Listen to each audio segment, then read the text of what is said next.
said before, we've got a ton to talk about here on VCTV, not just today, but every day this week. This is Q3. This is quarter three. This is the sprint to the end of the year. We're almost to Q4. That means we got almost 3 months left in this crazy, wild year of 2020. But for you as investors and entrepreneurs, what does that mean?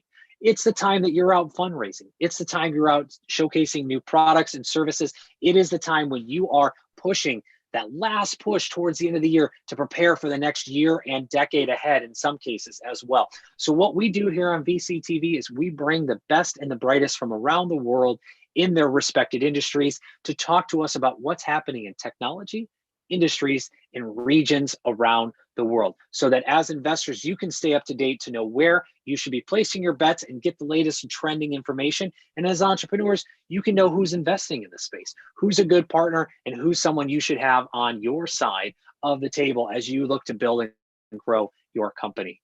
So today's topic, we're going to be talking a ton about e-commerce, consumer, and the future of buying and purchasing. What does it look like? What does it mean? How has things changed? Where is technology playing a role? Where is it not? Where are regions and around the world seeing a ton of this, or maybe none of this? And how does mobile play a role into this? Where are we looking at when it comes to the future of e-commerce as well? We've got some exciting things to dive into there when it comes to technology being applied to this process, but I'll save that till we get to the discussion.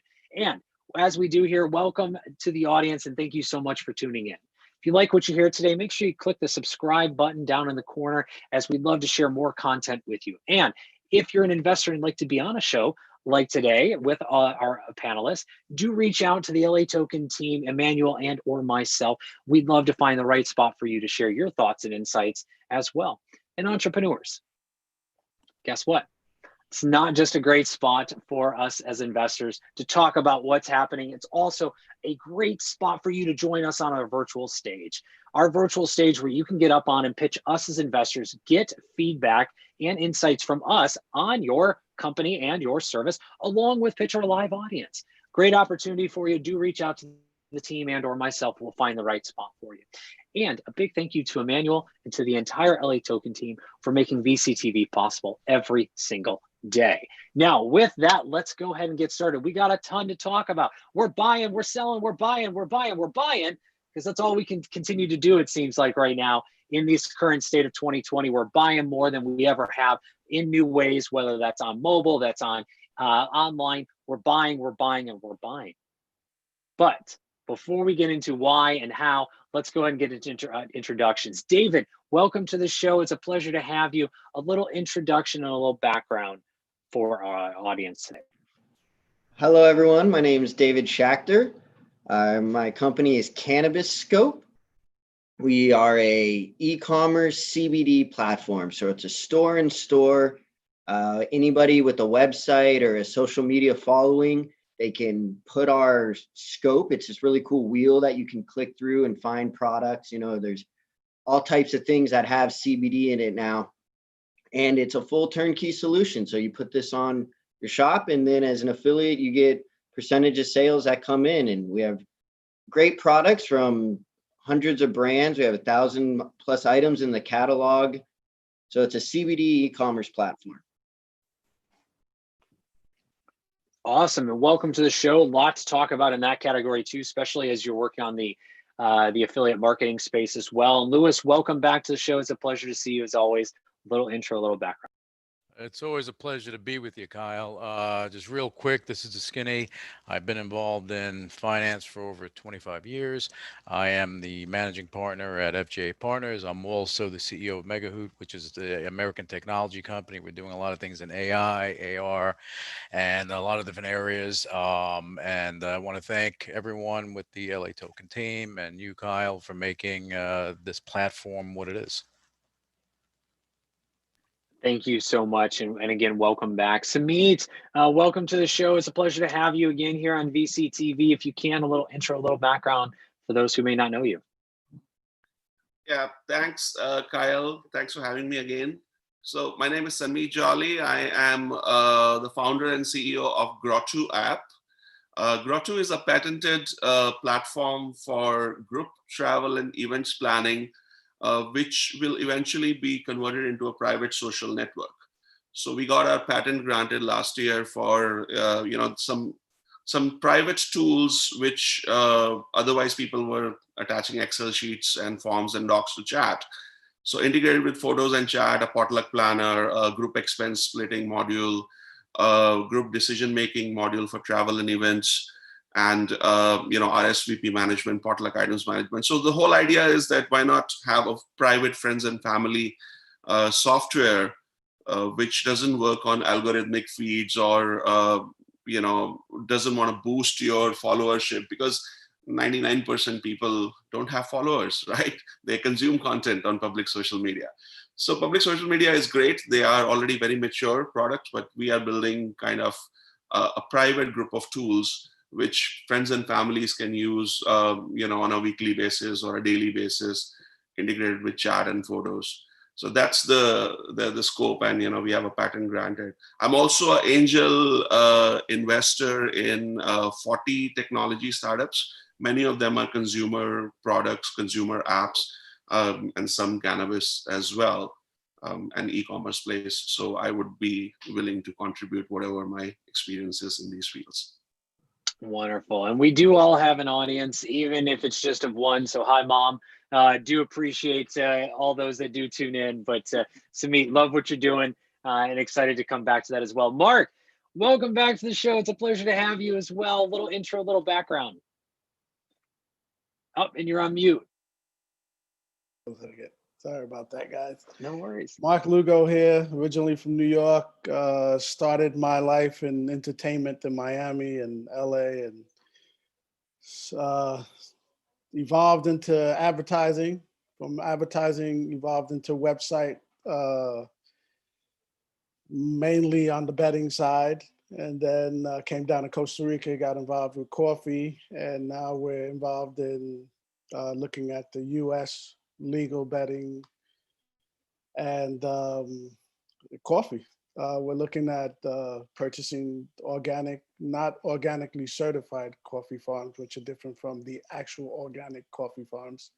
But we're looking at coffee, which is one of my principal investments is coffee, because my wife comes from a coffee family in Costa Rica, so she knows a lot, and we have a lot of old intel, if you will, you know what I mean? Like grandfathers and great grandfathers, that type of stuff. Mm-hmm. So what I'm looking at is coffee. Living in Europe for 6 years, I saw something with coffee and wine, and I saw that the families that preserved their wineries and their wineries, I should say, they're the ones that are selling bottles at $2,000 or $3,000 a bottle now. It's not the guy who's selling mixed wine and grapes imported from Argentina and Chile or whatever. It's that one that has that old, 2 or 3 century old wine that people look for. So I think what's happening in coffee is it's a trend. And I can't get it. A lot of people call me for cannabis and stuff. I don't like trends. I don't get into trends. Trends aren't going to feed my great grandchildren. Unless it's a really good trend, but I don't get into trends. I like to see things that have been stable for a long time. Sports has been stable. It's been uprooted with the whole last thing, but there's another side to that, and we're looking at the other side. We're looking at the side that people were actually ready to walk away from sports and look at the fast side of sports, the highlights, the 2 or 3 second games or whatever. So that's what we're looking at. But mainly, I'm a low key guy. I don't like to brag about stuff that I've done, because I've lost more than I've won, but I've done more than most people I know. So that's a little bit of me. It's a win-win. It's a win-win all over the place. Yeah, I'm with you. And I had to tease you, because last time you had a coffee mug, so I had to get my own coffee mug done. Oh man, like a coconut. I'm so jealous. But I appreciate the guy that you were promoting the last time I was on the show with your coffee mug. The $300 ice, yeah, the ice cooler. Yeah. All right, so that's. I'll tell you what. Yeah, the Yeti coffee mug has been set on a small vacation for a few days. Thought I'd switch it up a little bit, but huge shout out to Holland Valley as well, who supplied the coffee that day, and And soon, Mark, it'll be your coffee in that coffee mug. So I'll bring it back. Okay. All right. There we go. But welcome to my coffee shop, by the way. Shameless All right. promotion left and right. Christine, welcome to the show. Mark and I are jamming here on coffee, but I know you've got a different background, so we'll let you go. Intro background on your. Great. Well, I actually love coffee, and my husband's from a coffee family in Mexico. So it's actually one of the first reasons I got involved in Latin America to begin with. So there you go. Boom! Try some of Coffee the around the Mexican world, coffee. everybody. Exactly. So thanks, Kyle, for having me here. I'm really excited to talk about the investing that we've been doing, helping companies come into Latin America and take advantage of the opportunity that is for the Latin American consumer. And as a venture capital investor through Ignia, we're a fund that also helps work with local entrepreneurs based in Latin America to take their products globally. So about half of what we're doing is involved in some sort of fintech or helping with the transactions for the commerce side. And then we're also really actively involved with the entrepreneurs who are scaling these companies globally, from e-commerce, fintech, ed tech, anything to do with the digital economy right now has been huge. So we love to come into companies Series A. We do some earlier tickets. It's sort of depending on what's going on in the region. And happy to tell about some of our stories, what's going on today. Absolutely. And so real quick, just to clarify, we're excited to have you on here and just wanted to make sure that the audience knows a little bit more about your fund. So you're investing at Series A. Is that for entrepreneurs just within Latin America, or those that are also looking to come into Latin America? Does that ticket size change at all? So yes, we invest in global companies and global entrepreneurs, really. But because we have boots on the ground, and my partners are based in Mexico, but we invest in companies in Colombia and Argentina and Brazil, but also Israeli companies, US-based Silicon Valley companies. I'm originally from Silicon Valley. And so we bring that network, but where we can really add value is when they need that local help and understanding, because we're very close to the consumer and the networks in the region. Entrepreneurs that are listening, this is key. Okay, when you are looking for investment and you are looking to enter a new region, find great partners and great investors who can not just write you the check, but can do so much more and help you as a partner and to help you grow within the local region. Okay, hint, hint. Definitely connect with not only Christine, but the rest of our investors as you're looking to do that as well. Last but not least, ladies and gentlemen, boys and girls, the Grandmaster of Artificial Intelligence, the one who's going to make all of us power and driven this entire industry by data, Gary Fowler, ladies and gentlemen. Little intro, little background. Who are you talking about? I'm a country boy from Pennsylvania. I grew up in a village of 1,000 people, literally. So yeah, my name's Gary Fowler, and I'm a serial entrepreneur. I've done 16 companies. On my 16th retail company, actually. I just started it 2 weeks ago. So I'm on my 16th company. I've had 2 unicorns. I was on the original management team of Click Software, sold to Salesforce for $1.35 billion a little over a year ago. And Eva, my company that I started 3.5 years ago, so closing on $1 billion now. I started that with one of the billionaires, Armenian Chinese billionaire, lives in Silicon Valley, David Yang, one of the top AI guys. And I'm an investor, got a couple of funds, little this, little that. But I love AI because I believe, as Kyle knows, and Lewis has heard, AI is the new electricity. So we're looking at transportable AI models. I write about it a lot. I've written now 77 articles in the last year about artificial intelligence in Forbes. I just got approved for my next one on 5G, literally 20 minutes ago. So I love it. And I have a show. So if you get a chance, yesterday we had Guy Kawasaki on, and he had incredible. I don't know if you got a chance to see it, Kyle. He really did a good job. A good friend of mine. But what we want to do is connect the world together. My company is GSD, Get Shit Done Venture Studios. And we take operational roles in companies. We bring them to Silicon Valley, connect them with money, operationally get them set up, and we're unicorn breeders.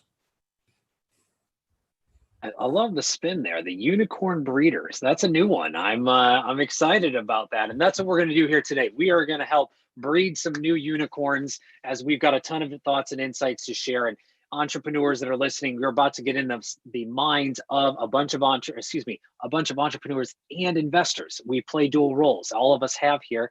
Let's get into this. So, everyone, e-commerce, commerce in general, has drastically changed as we know it in 2020. And by change, I really mean accelerated. We were already looking at buying habits and buying more online. Now we got forced to do it in some cases and love it in other cases. Some maybe not so much. Some we're still to see. I talk about this regularly here on VCTV. We saw buying habits and trends like we've never seen to date. We saw Nintendo Switches sell out that just now, after almost 9-10 months, are finally back in stock.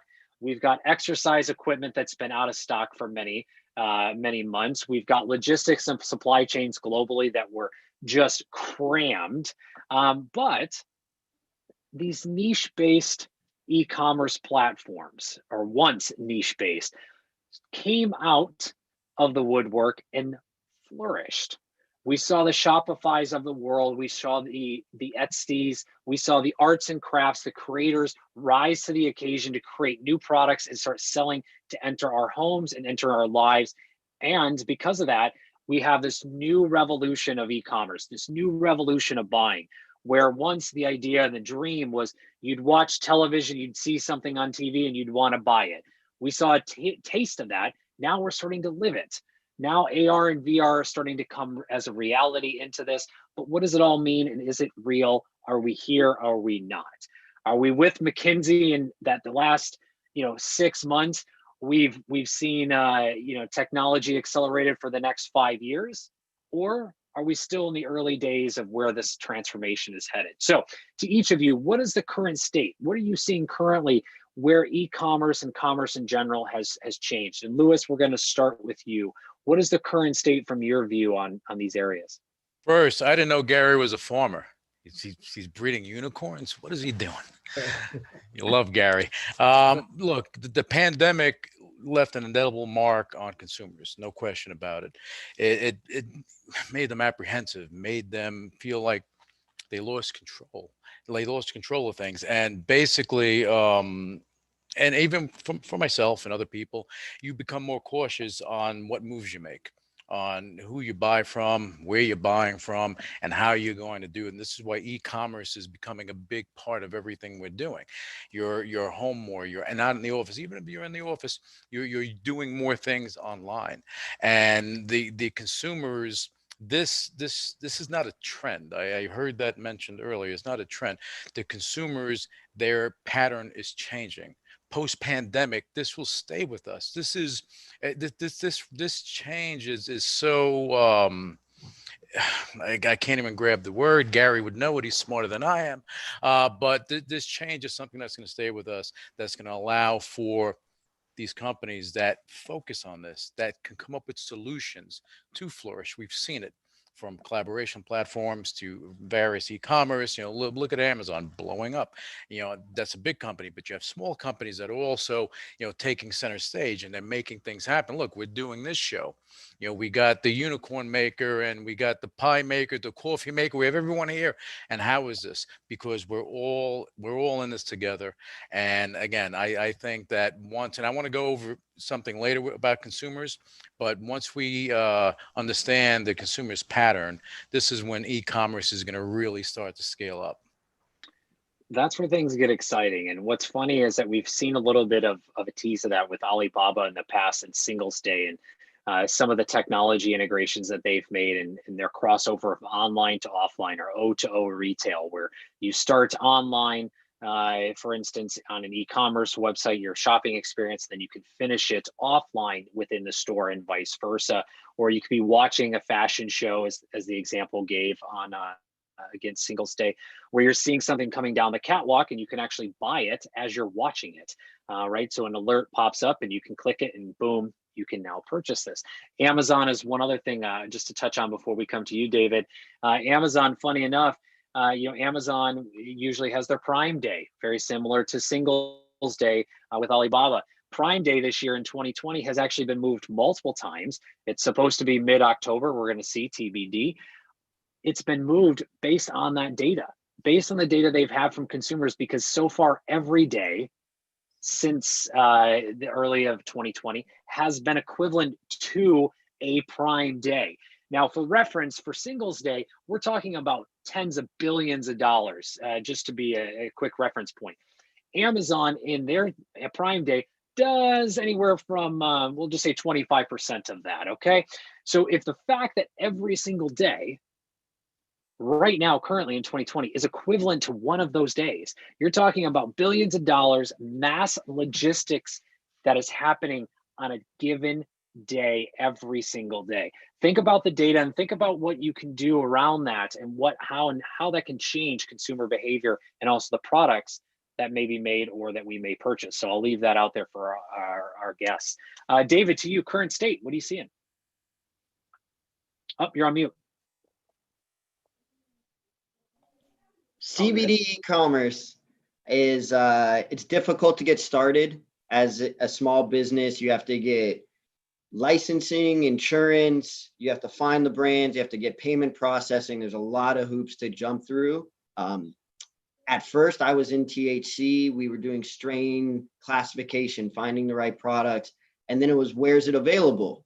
Well, I want to buy it. Well, you can't. It's federally illegal. So we could point them to the store. We were keeping menus updated with their point of sale system. We were reading, but you couldn't click checkout because you still had to pay cash at the register. There was no debit credit. In 2018, the Farm Bill made it where hemp-derived products, CBD products, can be sold. And we pivoted. So it's still a gummy, it's still a tincture. All the products have a certification of analysis, a COA, which shows all the pesticides, everything that's in it, including how much THC. So if it has 0 THC, then it's qualified and we can sell it in our CBD catalog. So we pivoted from THC, where we were an education menu system, to a CBD sales platform because of the legality of it. So anywhere in the US, it started in Israel, but the problem in Israel, nobody buys it. It's subsidized by the government. You have cancer, you get this, you have anxiety. In America, you can go into any shop with cash, whether it's Illinois, Michigan, all the states that have it legally, but CBD is a federal legalization. So by doing that, we have US Postal and all credit cards work. It's working with WooCommerce and Shopify compared to individual states and their own regulatory systems. CBD is nationwide. It exists. It's working. So that's where we're playing. It also was it's been a huge trend. I mean, we've seen a growth in sales, no pun intended, but a huge growth in sales over the last year, and something that may continue in the next 5 years ahead. But we'll again come back to those consumer behaviors. Samit, to you, current state, what are you seeing? Yeah, very interesting times. Average consumer is now spending more than 5 hours daily on smartphones. So what you're gonna see, and a lot of that time is spent on social networking sites like Instagram, Facebook, TikTok, now the darling of social networking, LinkedIn, and Twitter. So what we are seeing now is all this consumer attention was first being converted into money using advertising model. But now most of these are trying to go into the e-commerce model, where if you're seeing something that you like, you can just purchase it right from your social tool that you are using, social network that you're using. And that's why you're seeing this renewed interest of people who would never be in social networking. I mean, Walmart and Oracle teaming together to bid for TikTok. I mean, can you imagine Walmart bidding for TikTok? So the traditional industries are now waking up to go where the consumer attention is, and wherever the consumer attention is, they want their product to be sold there. So, and Oracle, which was never into consumer, is now also in the race to do that. So social networks are here to stay. We are spending more time on them, and I think that takes consumer attention or helps consumer in some way has advertising and e-commerce model both. And for Grotu right now, we are using the advertising and upgrade model, but in future we can also go into travel and events based e-commerce as we grow the network. That's my 2 cents. Yeah, absolutely. And Mark, to you, same thing, current state, what are you seeing? I'm seeing a fast and slow at the same time, because with everybody being stuck at home, if you will, people have slowed down, but they have sped up other areas of their life, where people took a couple of hours to go shopping physically in a Walmart. Now they do that in 30 minutes. Now they have a couple of extra hours to spend doing other things. That includes shopping. But it's still, I'm kind of like, I always like to sit back and watch everything take its course, because there is a course that's going to happen here. We don't know if it's going to happen. Excuse me a second. I don't know. We don't know if that's going to happen fast or slow or post-COVID or after. Whatever happens, it's going to happen. But I think Lewis pointed out that consumers are already getting accustomed to that. And that was what surprised me the most, that it became so fast. So they were just waiting for this. It seems like it wasn't planned. They were just waiting for it. So, I mean, I'm surprised that it happened so fast. And my own experience has been in sports betting with some of the clients that I have here in Costa Rica, that when sports was shut down, they didn't know what to do. I told them, start sim betting on, EA sports games or whatever. And they were so surprised at the acceptance of, these career sports bettors were betting on EA games. And they were betting even more than they were betting on the regular games, because it was faster. So it's kind of like some big crash that happened, and everything's kind of falling into place that was kind of waiting to take off. Kind of this whole pandemic thing just kind of pushed it in a different direction. But I think the positive side of that is that people do have more time to spend around their families. So I think the shopping is probably getting a little bit out of control. I mean, we saw our coffee sales rise a lot. We've seen our interest in Knit Farm, which is a company that we started at the end of the year, where people from all over the world now are trying to get involved with our Knit Farm company, which we haven't even launched yet. But people find us and they say, hey, I'm a knitter. I want to sell my knits. I lost my job. I learned how to knit from my great grandmother. I want to sell my knits. Can you help us? And we haven't even started Knit Farm yet. We just have it kind of out there. But I don't know. I'm kind of a guy that just sits back and watches the way things happen and see things, kind of just take a natural flow. And I think there's a lot of push, but I think naturally, the human nature will prevail. I hope. I think we all agree, and also hope the same. And Christine, to you, what are you seeing as the current state? I mean, you're both, in the U.S., being from there, but also in Latin America, focused a little bit on Europe. What are you seeing as the current state of these industries from your view? Well, I think that what we're seeing right now is that it's an enormous enabler to the interaction of generations and people that previously were not interacting online. Everyone from my daughter to my mother are now selling and buying online. I think something that's very interesting is that a lot of people aren't aware that Latin America has the largest population of internet users, with over 450 million users, with 70% penetration of the population. They're already online. And I think it was mentioned that they said the average user is now spending 5 hours a day daily on smartphones. In Mexico alone, that's 8 hours, right? So it's one of the lowest cost regions to access internet, where 70% of the Latin American population has a smartphone in his or her hand. And so what do I see happening? I get really excited about companies like one in particular is called Go Trendier. That's a Spanish company that actually saw this enormous opportunity in Latin America to change the inventory in every woman's closet into a marketplace and make that be the retail channel. So what Go Trendier is, it's the largest digital marketplace for secondhand clothing in Mexico and Colombia specifically. And they took models that we're seeing in the United States, like Poshmark, for companies like The Real Real or in Europe, Vinted. And they took advantage of this market that no one was paying attention to, right? So overnight, this company is now selling 20,000 new items are uploaded daily on their platform. You know, they're spending zero in marketing, and the women can't stop talking about it and building this community. And so what they've enabled is people who are stuck at home, have no income, many have lost their jobs, which is one of the major concerns right now that everyone is facing. And they're giving them a source of income by selling what's already sitting at their home. You know, another major issue I think that we're seeing is that we have to be very aware of what the consumer is demanding during this time. And environmental awareness is what, above all, the youngest generation and the majority of the consumers are thinking about now, and realizing in a company like this, 25% of the carbon budget right now is coming from textile industry, right? So the consumer is trying to buy less. You know, we've been buying twice as much clothing, but using them half as much. And so now your closet of all these women stuck at home is suddenly becoming their source of income, right? So I get really excited about companies like that. And I see that there's just been, you know, this company, 300% growth overnight.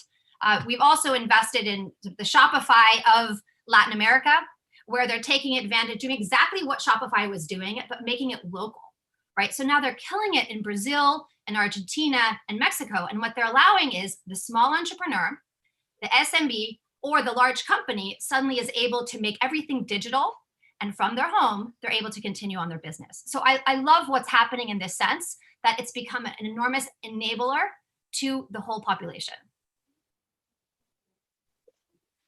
And for those that aren't aware, just to further on to Christine's point, Latin America, we've been talking more and more about the region as a whole. There is a ton of open opportunity there. FinTech is another area of industry that we've touched on in previous episodes that's just continuing to see growth and opportunity. So we'll come back on that as well.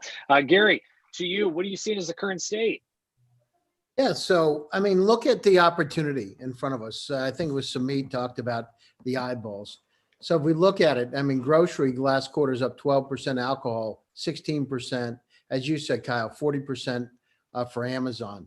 Target was up 273%. Walmart was off 97%. People are buying. I mean, the situation is, I mean, the pandemic, you know, good, bad, or indifferent is not going to be over for the near term, right? It's going to be some time. We've really adapted. And at the same time, so why did we adapt? We adapted because of fear. We adapted because we needed to get some things and we didn't want to go out of our homes. And I mean, if you're like me, I mean, for me, it was like initially when I got started, I was buying Greek soup because I love Greek lemon soup. And the Greek lemon soup, I used to go over to Walmart. I said, why would I want to carry a case of soup? I can get it delivered to my doorway. And it cost me the same amount of money. Why not just do that? So this is a great time. And then, you know, I'm a little bit different than Mark. Mark talks about, you know, he's not on the trends. That's where we are because we want to forecast where the market's going to go. And what I think, and we're experiencing it today, look at all the ways that we're being marketed to. Look at how that's being personalized more. Those up, in fact, I have my newest company is a retail company. And it's not announced yet, but it will be in another week.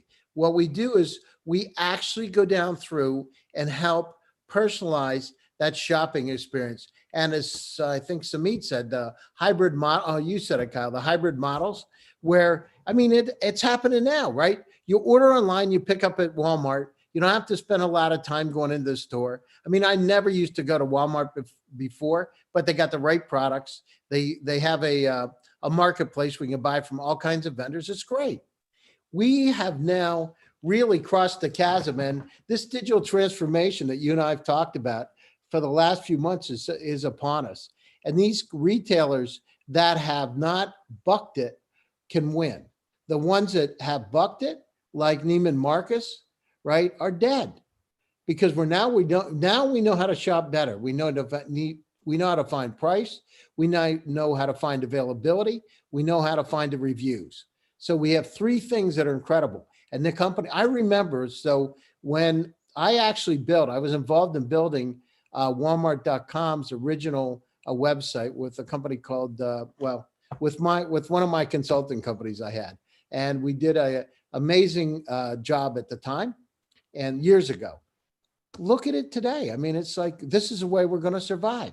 And the beauty about it is it's not 1918. Imagine if you were in 1918 and you didn't have a Zoom and you didn't have technology to be able to buy things, you're freaking stranded. You know what I mean? You were stranded. Now we still have a world we can connect, we can feel things. And as you said, you know, one of the companies that I'm working with has a technology that allows you to go virtually down a store shop and to pick things off the shelf. So you have a simulated shopping experience, right? Don't know where that's going to go, but let me tell you, people are willing to try things right now. You're right. There's a lot more eyeballs that are out there on their smartphones, and we're willing to try it.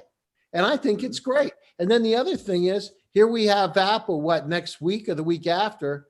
No, in October, is going to announce 5G.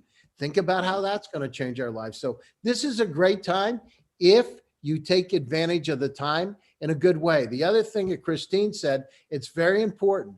Remember, it's not just about the US, it's not just about Mexico. It's about accessing technologies, accessing shops around the world now. And the companies like Alibaba that embrace it are going to really, really do a great job because we're willing to do it now and we weren't so willing to do it before.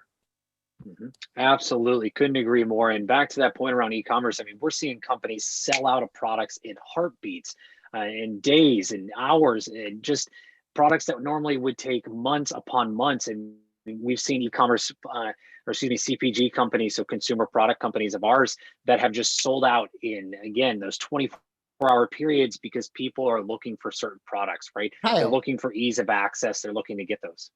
So I'll tell you a direct story. So, you know, I'm nuts about super quick. I know that's super quick because we're coming top of the hour. And go for it. So a bike last week, the bike came out last week. It was out of stock and is not coming back again till next year. I was lucky enough to get one that fast. It's a $3,000 bike.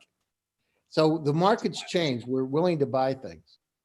Willing to buy and we're willing to wait in some cases as well. That's another trend that we're starting to see. As people want products, they're willing to wait for it. Christine pointed this out. We're buying less, which means that those products that we do want, we're willing to wait for in some cases, or we're looking for more local opportunities or local alternatives to solve that gap. So I apologize, everyone. We've got so much good information already packed into this episode. We're coming up to the lightning round. And so it's going to be a quick dash to everybody. So real quick, areas of opportunity that you're seeing, and then where can everyone find you online to continue the conversation? So David, we're going to start with you. What areas of opportunity should people be paying attention to? And then where can everyone find you to continue the conversation?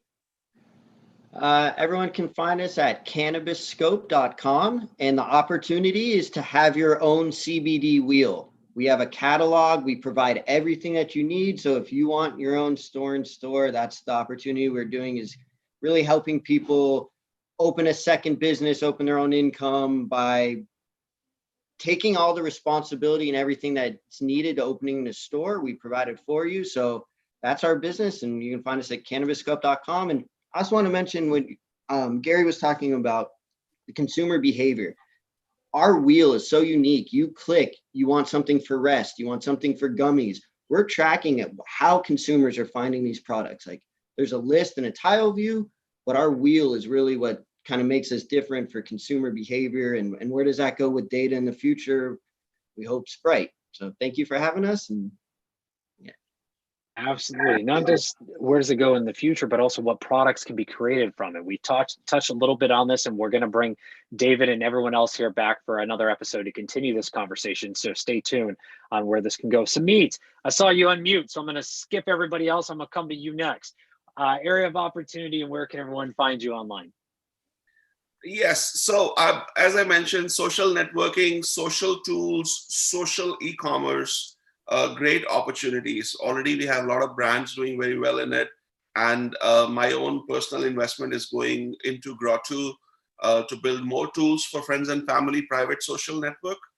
And I'm also invested in a company called Vamper, which is building a social network for musicians and musically inclined artists all around the world. Check that out, Vamper. I'm also invested in a few cannabis companies. One is a company called Leaf, which gives you a refrigerator-like device in your home where you can grow cannabis. No fear of theft, no fear of neighbors smelling that you're growing cannabis. So you can have that device in your home. Also, I'm invested in HelloMD.com. Again, that's more like e-commerce for buying CBD. So David must know about it. HelloMD.com. And of course, but majority, I'm very, very excited about the smartphone revolution. I'm invested in games as well, and I think video gaming is going to be here to stay. As smartphones become smarter and smarter and faster, with 5G coming in, sky is the limit to what we can do with internet and smartphones. Absolutely. And Mark, to you. LinkedIn is the best way. Do check out grotu.com, and LinkedIn is the best way to connect with me. Absolutely. Definitely check out grotu.com. Mark, to you. Again, quick areas of opportunity, and then where can everyone find you online? First, I want to reply to Gary. He said I wasn't a trend guy. My first retail website was in 1997 in Boca Raton, Florida. It was called urbancloset.com. We launched it in December that year. That year was a Jewish holiday and a Christian holiday. We sold out in an hour. I put up billboards on the Florida Turnpike. Spent about $175,000 doing that in 1998. So I saw retail a long time ago.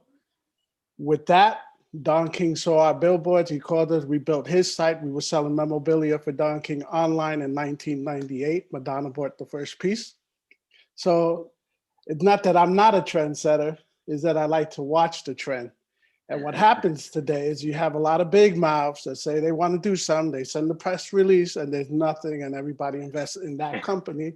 That company gets a lot of money and they can't do shit with that money. Sorry about the shit word. But okay. I like watching the trends. And I mean, I'm a New Yorker, so we look at things. We've seen it all. I was raised with 20 million people, so we've seen it all. And what we're seeing now, we're seeing a lot of people that are doing things based on fear, like I think it was Gary said it. And at one point, humans get used to fear. We go outside again. We do things again. And I mean, I'm betting on the human, on the human part of this. And I said it the last time I was on the show that I think people should be playing games, but I don't think they should be playing games 24 hours a day. I think they should be playing games and be playing with their kids and doing other things. So, I mean, where I'm going with this is I like philanthropy. So I'm thinking of how do I get the little knitter in France and the little knit in the Ukraine and the little knit in Portugal to sell something and make money where it's enough for them to survive in their little local community, where we're still kind of up and down. Being in Costa Rica, one of the biggest companies that have flourished in the last year is called American Outlet. What they do is they bring in everything from American stores, from Target, from Walmart, and they sell it at an outlet. And that store had been lined up ever since I seen it. Because why? Because people aren't buying the stuff in America for Halloween, for July 4th. I mean, I bought an American flag. It was up here before for 50 cents. An American flag that normally costs $18. So, I mean, things are weird now, but it's a trend, and I think it's going to stabilize. And then we're going to all say, "Why? I was crazy." and Mark, I apologize to cut you off, but no, I want to cut myself off. So where can everyone find you online? Where can everyone find you? MarkLugo.com, MarkLugo.com. From there, you can find everything. The coffee company. The coffee company is lat84.com. Lat84.com. LAT84 for everyone's reference. Louis, to you. Closing thoughts, super quick, and then where can everyone find you online? Oh, I'm going to be quick. Consumer-related companies, that's what you got to look at. The companies that value the consumers and understand what consumers value. They value services, people, the company, the products. And if you're able to embrace that, and Gary mentioned Neiman Marcus, they're done. All these companies are done because they don't value their consumers. They figure, hey, you're going to come shop with me because I am Neiman Marcus. I am this. But that's not a fact. Consumers right now are looking deeply as far as what moves they're going to make. So the companies that are involved in that space that adhere to that, they will succeed. And I appreciate Christine's comments with the international part of it. That is important. And Mark, I'm a New Yorker too. Don't worry about it. All right. But anyway, so you can find me. Go to fjapartners.com. Go to megahoot.com. You can find me on LinkedIn. You can find me anywhere. You can go on Google. You can find out who I am. And I appreciate the LA Token team, Kyle, and all the whole panel. Appreciate it. Well, I'll see you on the next episode. Absolutely wonderful. Gary, to you, quick closing thoughts. Where can everyone find you online? Yeah, you can reach me, Gary Fowler, LinkedIn. And what's interesting for me is all this area around hyper personalization, bringing the right product, the right place at the right time for those consumers. So, and artificial intelligence, anything around AI is interesting. It is a new electricity. Thanks, Absolutely. Absolutely. Thank you as well. And Christine, last but not least, close us out. Quick closing thoughts. Where can everyone find you online? Great. Thank you. Everything around digital commerce. That includes logistics, that includes inventory management, that includes payments. So when companies, and we invest in international world-class entrepreneurs, when they're looking to expand into Latin America or Latin American companies going globally, look for me. Christine Kenna on LinkedIn, ignia.mx or ck@ignia.mx. Happy to meet new entrepreneurs. Wonderful. And all, thank you so much for sharing your thoughts and insights today. And I apologize, our time was tight today, but there was, again, so much good information shared already in the opening statements that we're going to have to bring each and every one of you back to continue this conversation, because this is going to be a huge future trend, not for this year, not just for next year, but for the decades ahead. As things are changing so rapidly and so quickly, we need to continue to talk about the foundation that's being built now, looking ahead to the years in front of us. With that being said, again, thank you all for joining us today. To our audience, if you like what you heard, click subscribe, give us a thumbs up, do reach out to each and every one of us to continue the conversation. And please do mention where you did hear in the context of the conversation. Thank you, Sumit. Let us and each and every one of us here know that you met us here on VCTV and the conversation where it may be relevant as well. Thank you, Mark. And also, a big thank you to the LA Token team and to Emmanuel for making VCTV possible happen every single day. Thank you, Gary. With that being said, I'm your host, Kyle Ellicott. You can find all of us here on VCTV and or social media 24/7, 365, because to Sumit's point and Christine, we're on our phones, we're on our devices from 5 hours to 24 hours a day, always able to be accessed, and love to continue the conversation with you. So do reach out to us. With that being said, we'll be back here tomorrow to continue the conversation around VCTV and some new technologies, some new industries, and some new regions around the world. I'm your host. We'll talk to you soon. Take care, everybody. Bye.